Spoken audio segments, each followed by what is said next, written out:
First of all, thank you so much for accommodating my technology needs, because I couldn't bring all the performers here into the room, which I wish I could, because I do like the live much better.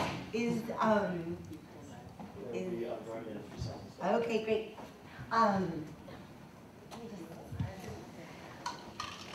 Wow, having to do this without my video would have been quite an endeavor, but I am a performance artist, so I was thinking I could do little bits from lots of performances for you all and talk about it all. Because what I am here to talk about, first of all, I'd like to thank the URA, which helped me take Fear and Wisdom and Others, which are 4 performance art pieces that I wrote, directed, and performed in at the Philadelphia Fringe Festival, and also in New York, and Providence, and Boston, and 2 shows here in Baltimore. They also, thank you to Stephen Bradley, who was my mentor. So, first I'd like to show you a clip if we're ready. If not, I'll just tell you a little bit. Okay. What if fear produces wisdom? Oh yes. Franklin Delano Roosevelt is saying, fear is the only thing we have to be afraid of. Which one? Okay, I'll just, this one, but not, yeah, actually let's start by just, I'll tell you my talk in a bit. But yeah, let's start with just watching, but I'll give you a little wink when it's time to stop, and then I'll be live.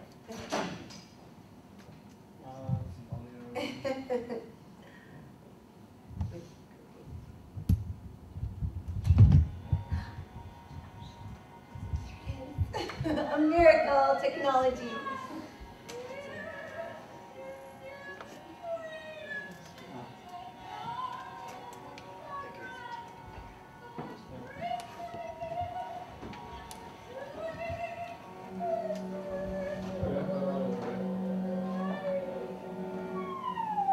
Pause, please.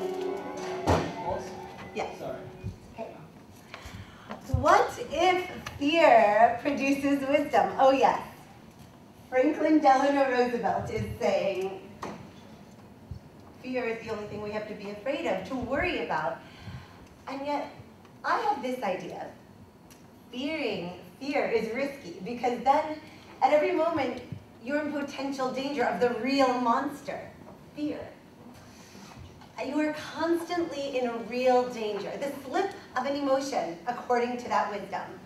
I would like to propose to those of you listening that we do not fear fear, that we embrace fear.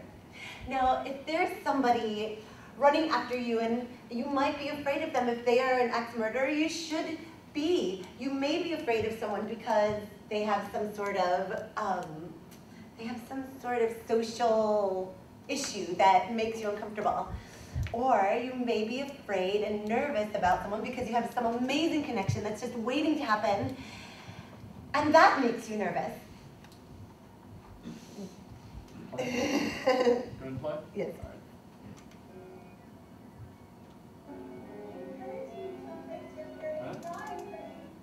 That's supposed to.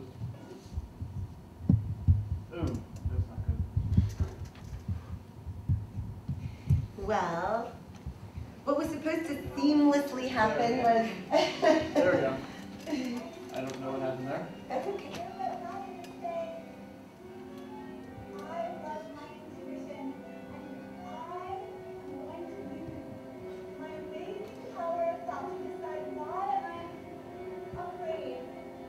And then comes the really fun decision. I have scary energy. I get to use this scary energy. So what I just did to you was I took the voice of narrator, which I am here giving a PowerPoint presentation. I need to know whether I was really giving you a speech or whether I was telling you what I was doing. Actually, I was saying lines from the play, and then it seamlessly kind of was supposed to be taken over by the video version of myself, which is also talking about fear and wisdom. And the idea behind that is that in a lot of my work, I take the voice of narrator and I shift it. And you don't know exactly what my role is that I'm trying to convey to you. I'm challenging the idea of who you're listening to. You might be listening to a PowerPoint presentation, but actually you're listening to a performance art piece. The idea of performance art often shifts the voice of the narrator, and that makes us question our relationship to the performer and our relationship to the audience. What you're seeing is improvisational movement, which is a big, all 5 of these characters are moving improvisationally to the 4 musicians who are all experienced improvisational musicians that came together from 3 different cities. And, okay, can you pause? So that whole section was the most improvised section of the entire piece, where there's a contrast between structure and improv throughout my pieces. That last section was 5 characters moving to the sounds of 4 musicians that are all improvising. One of the musicians had rehearsed with us. The other 3 came from different cities. They had sung and played with each other before, but they were playing together and providing a soundtrack to an hour's worth of performances. And we were interacting with them, and they were interacting with us. So there was a moment of very live connection of creativity happening throughout our pieces. Now I'm going to show a clip of some of the more choreographed dialogue.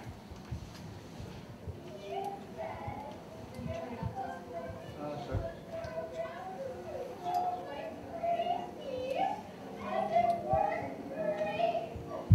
While she was nervous, she'd write down every state, starting with the A state.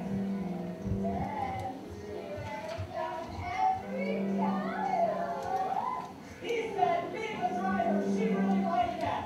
It spread things out. It helped make the car feel small.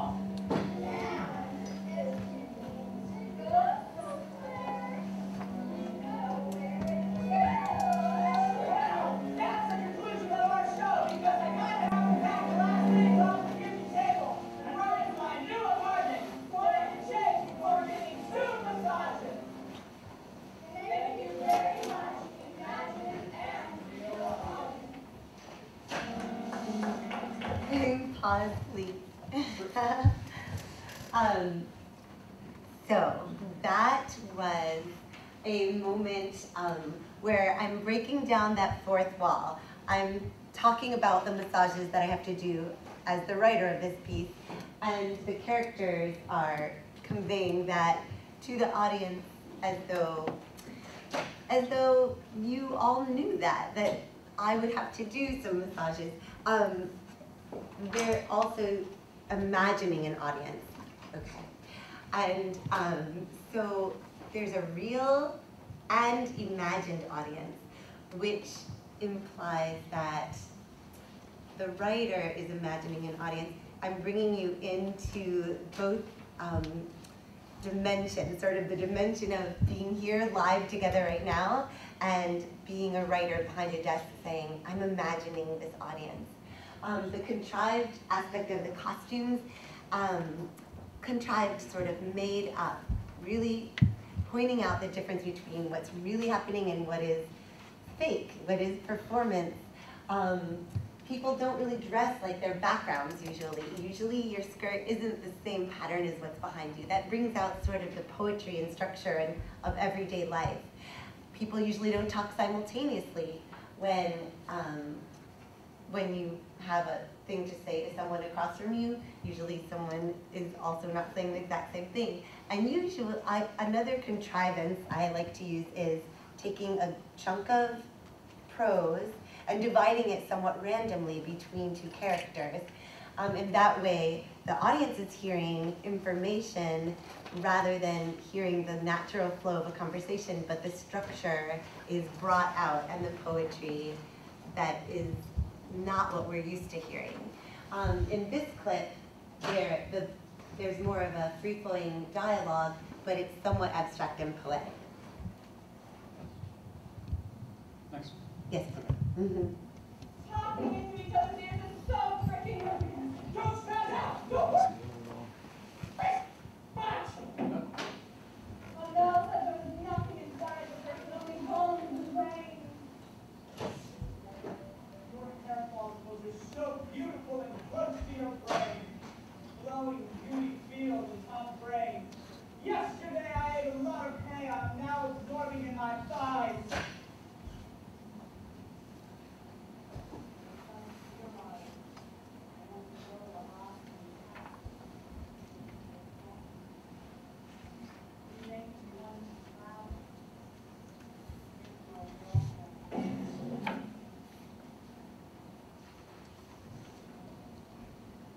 And this is from Knickknacks.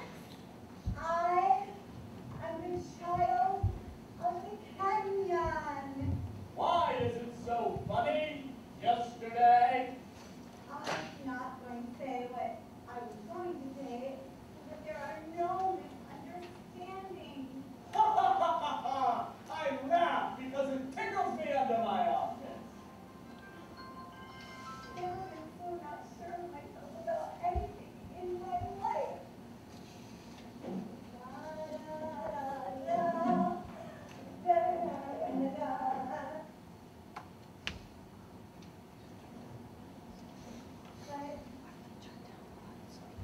Let me show you something.